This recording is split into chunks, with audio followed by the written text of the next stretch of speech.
안녕하세요. 반갑습니다. 저는 한국예술종합학교 전통예술원 이동현 교수입니다. 만나서 반갑고 오늘 이렇게 뜻깊은 자리에서 제가 강의를 할 수 있게 돼서 아주 기쁩니다. 강릉시 청소년들을 위한 청소년 크리에이티브 클래스라고 하는 그 수업을 우리가 지난주부터 시작을 했는데요. 오늘 저는 여러분들하고 같이 공연과 페스티벌이 어떻게 만들어지는지를 같이 함께 얘기 나누는 시간 갖도록 하겠습니다. 전체적으로 오늘 강의 순서는 제가 한 45분 정도에서 50분 정도 먼저 여러분에게 설명을 드리고 잠깐 한 10분 정도 휴식을 취한 다음에 나머지 강의를 마친 후에 여러분하고 Q&A 갖는 시간을 갖도록 이렇게 하도록 하겠습니다. 제 강의 들으시면서 궁금한 점이나 질문할 사항도 있으시면 언제든지 댓글창에다가 남겨주시면 제가 그때 또 마지막 여러분하고 Q&A 갖는 시간에 또 여러분에게 궁금한 점들 같이 답변해 드리도록 하겠습니다. 저는 사실 이 강의는 그렇게 어렵지는 않습니다. 여러분들이 아마 TV나 아니면은 페스티벌 축제 현장에서 봤었던 많은 콘텐츠들이 어떻게 만들어지는지 이런 것들 좀 평소에 궁금해 하실지 모르셨겠어요. 그리고 또 특히 또 여러분들 중에서 공연 기획이나 이런 페스티벌 기획에 관심이 많은 청소년들이 있을 거라고 생각이 듭니다.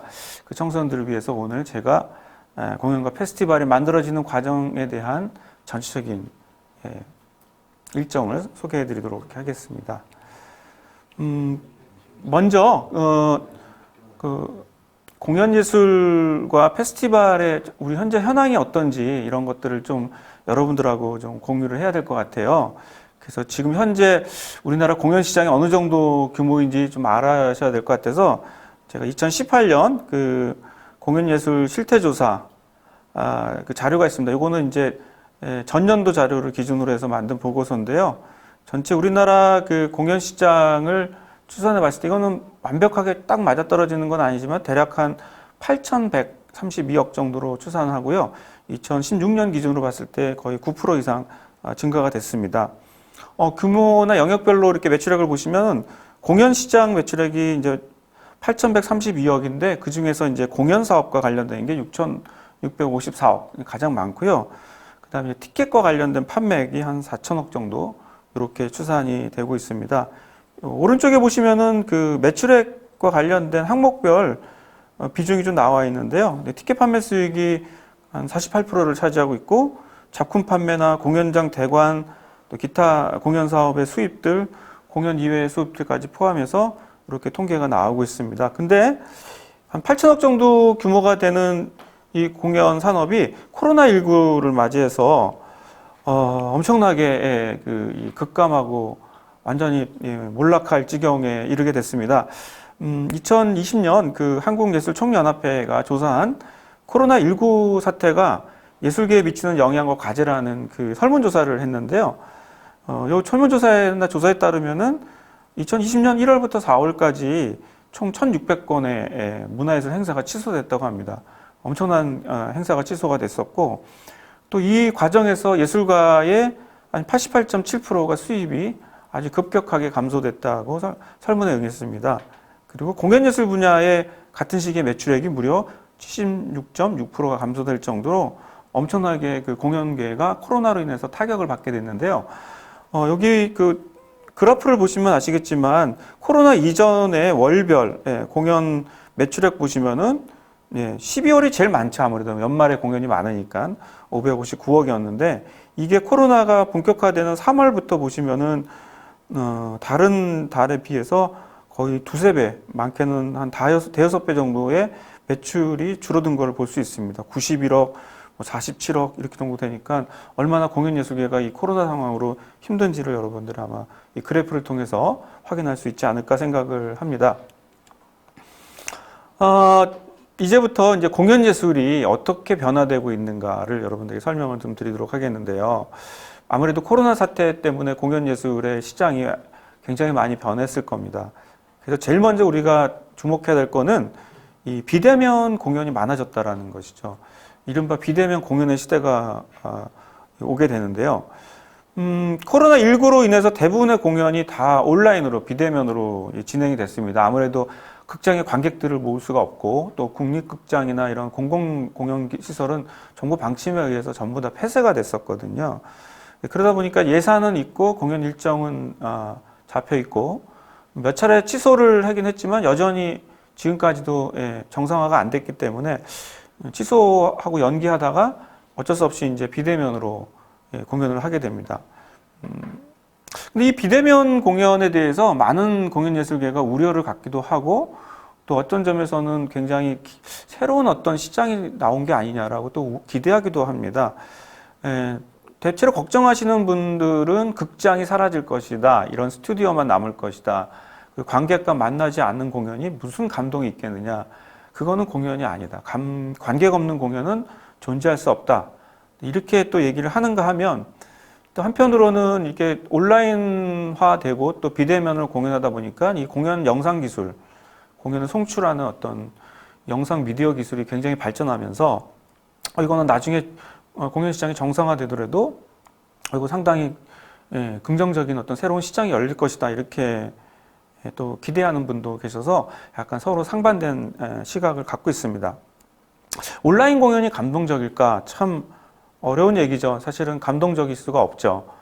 현장에서 그 예술가들과 같이 호흡하는 공연을 볼 때 사람들이 비로소 감동을 많이 느끼게 되는데, 뭐 아무래도 영상이나 스크린으로 공연을 보게 되면 그게 실시간이라 하더라도 뭐 감동이 배가 되지는 않을 거라고 생각이 드는데요. 그러다 보니까 온라인 시대 공연에 극장이 이제는 필요 없는 게 아니냐. 극장은 이제 소멸되고 죽었다. 이렇게 얘기하시는 분들도 계세요. 근데 저는 코로나 상황이 오더라도 극장은 여전히 존재할 것이고, 이 극장이라고 하는 것들이 이제, 새로운 형태의 어떤, 플랫폼으로 갈 수 있기 때문에 이 극장에 대한 사람들의 새로운 시선들이 생기지 않을까 이렇게 생각을 하게 됩니다. 약간 슬라이드가 조금 넘어가지가 않네요. 예. 예, 됐습니다. 그래서 비대면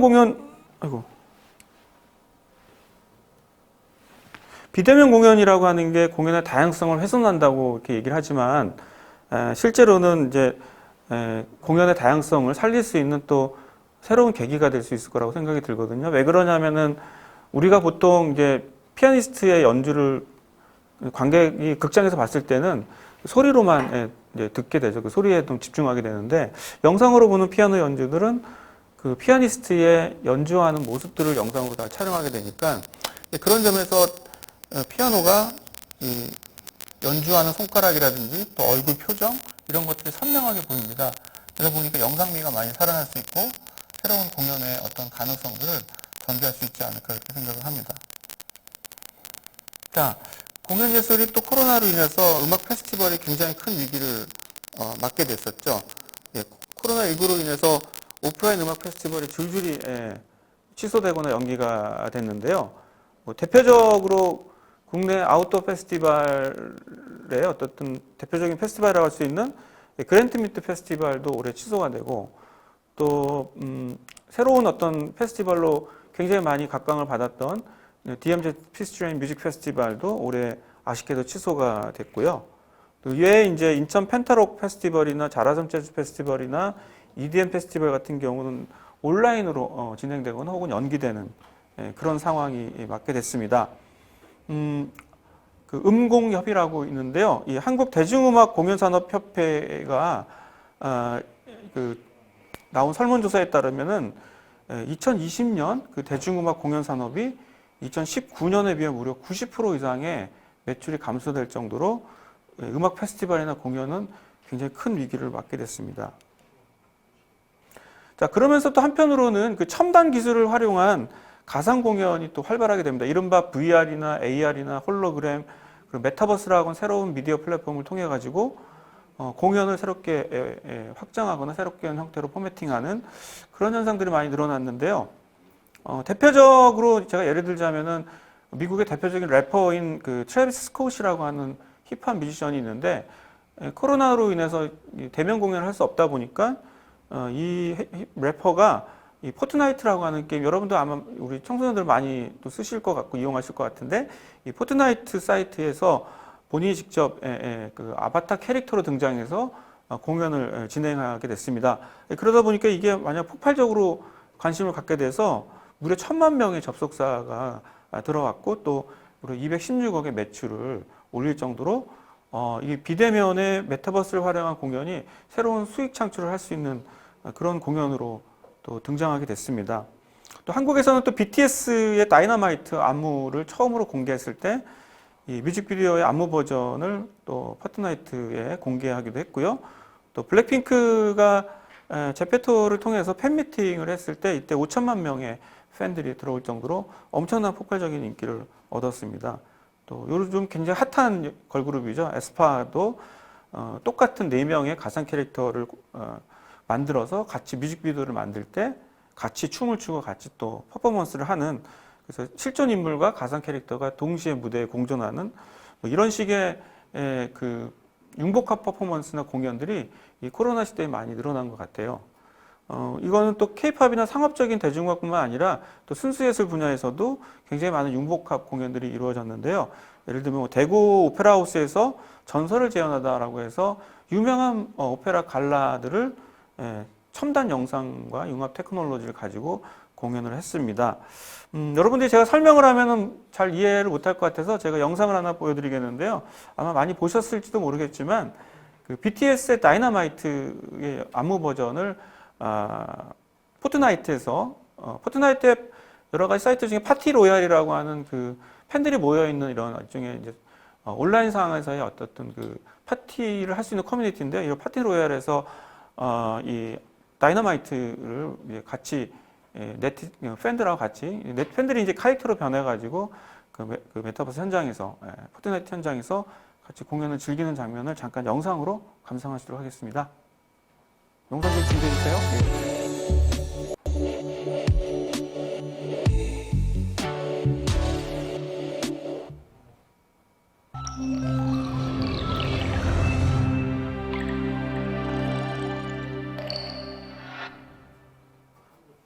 Cause I'm in the stars tonight. So watch me bring the fire, set the night light. Shoes on, get up in the morning, cup of milk, let's rock and roll. Kink out, kick the drum, rolling on like a rolling stone. Sing song when I'm walking home, jump up to the top of the brown. Ding dong, call me on my phone, nice tea, and I'll get my ping pong. Cause it's dead heavy, can't hear the bass, boom, I'm ready. Life is sweet as honey, yeah, this beach chain like money. This go all alone, I'm into that, I'm good to go, I'm diamond, you know I glow up. Hey, so let's go. Cause I'm in the stars tonight, so watch me bring the fire, set the night light.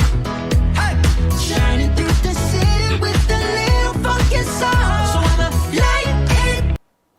예, 아까 말씀드렸던 그 트래비스 스콧이 그 캐릭터로 변해서 포트나이트 안에서 자기 콘서트를 열었던 그 사진이고요.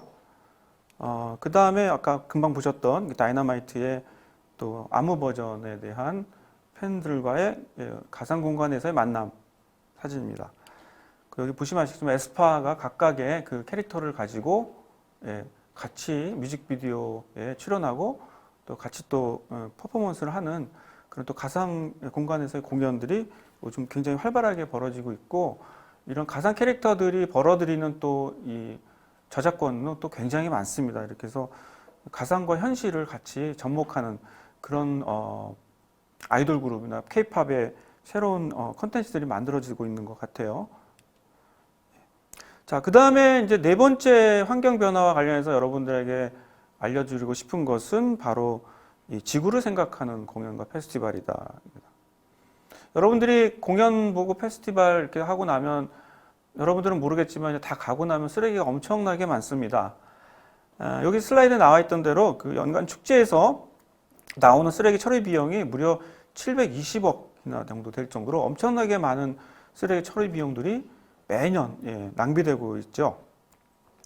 여러 가지 우리나라에 한 뭐 몇천 개의 축제가 있다고 하는데요. 그 중에서 한 3,500명 이상 동원되는 축제들의 평균 쓰레기 배출량이 그 100리터짜리는 쓰레기 봉투 중에 제일 크죠. 이 100리터짜리 쓰레기 봉투가 무려 400개가 나온다고 합니다. 근데 이거를 일회용 용품을 쓰지 않고 음식 쓰레기를 줄이는 그런 일종의 노 트래시, 쓰레기가 없는 공연과 페스티벌을 위한 그 다회용 용기를 사용할 경우에는 무려 100리터 쓰레기 봉투가 400개에서 5개로 줄어들 정도로 엄청나게 쓰레기 배출을 감소할 수 있습니다. 이제는 축제도 즐기고 지구도 생각하고 자연도 생각하는 그런 시대가 온 게 아닌가 싶어요. 여기 밑 아래에 있는 사진은 글랜스턴베리의 그 피라미드 무대라고 하는 메인 무대인데요. 여기 지금 공연 마치고 아침에 찍은 사진입니다. 엄청나게 쓰레기가 지금 쌓여 있죠. 이런 문제의식을 갖고 있는 청년 스타트업 그룹들이 요즘 이 축제 기간에 쓰레기를 줄이는 그런 프로젝트를 많이 하고 있는데 그 대표적인 회사가 바로 그 트래시 버스터즈라고 하는 쓰레기를 잡아먹는 그런 그 이름의 창업 기업, 스타트업 기업입니다. 그래서 이 트래시 버스터즈가 아직은 많이 알려져 있지 않지만 앞으로 축제 기간에 이런 것들이 많이 소개가 되면 아마 쓰레기가 많이 줄어들 것 같고요. 또 무대를 한번 짓고 나면 또 다 부시고 또 그 자체가 다 쓰레기가 됩니다. 너무 좀 낭비하고 있고 또 이 쓰레기를 처리하는 것만 해도 많이 돈이 들죠. 그래서 이런 세트들을 부시지 않고 한 군데에 보관할 수 있는 그런 무대미술센터 같은 것들이 최근에 지어졌습니다. 한국문화회관 연합회에서 운영하는 이 무대미술센터에 무대 세트를 보관하면서 필요한 사람들에게 가져갈 수 있게 하거나 아니면 뭐 두세 달 후에 공연이 있으면 그 세트를 다시 쓸 수 있는, 재활용할 수 있는 이렇게 지구 환경을 생각하는 공연과 페스티벌이 요즘 새로운 트렌드로 일어나고 있습니다. 여기 보시면 아시겠지만은 이게 어느 아프리카의 쓰레기 매립장인데요. 매립장 보시면 아시겠지만 엄청나게 많은 쓰레기들이 쏟아져 나온 것을 알 수 있습니다. 또 지금 화재인데 이 화재라고 하는 거는 이제 아마존 강의 화재입니다. 이 숲 화재인데 이게 왜 생기냐면 다 이게 대기 오염이나 지구 환경이 나빠지면서 이 탄소 배출량이 이산화탄소 배출량이 늘어나면서 이 숲이 옛날하고 다르게 몸살을 앓고 있습니다. 그 과정에서 벌어지는 원인으로 벌어진 결과가 바로 이제 대규모 화재고요. 요즘 아시겠지만 뭐 캐나다, 미국 이렇게 산림을 많이 갖고 있는 국가에서 굉장히 많은 대형 산불이 일어나는데 이게 다 생태계가 위기를 맞게 되면서 나온 결과라고 볼 수 있겠습니다. 이거는 이제 합성된 이미지인데요. 북극곰이 얼음이 다 얼어가지고 어디로 갈지 모르고 그냥 빙하에 조그만데 쭈그려 앉아 있는데 주변에 바다에는 온갖 쓰레기와 오물들이 다 있는 그 사진을 통해서 이 지구의 그 기후 환경, 지구 오염이 얼마나 심각한지를 알 수 있어서 공연과 페스티벌은 기본적으로 쓰레기나 이런 오염 물질이 나올 수밖에 없지만 그렇다고 해서 이거를 뭐 전면적으로 사람이 즐기는 어떤 그런 페스티벌, 카니발을 모두 다 전면 중단할 수는 없죠. 그걸 즐기면서 동시에 이런 지구를 생각할 수 있도록 하는 그런 축제 기획이 매우 중요하지 않나 생각을 합니다.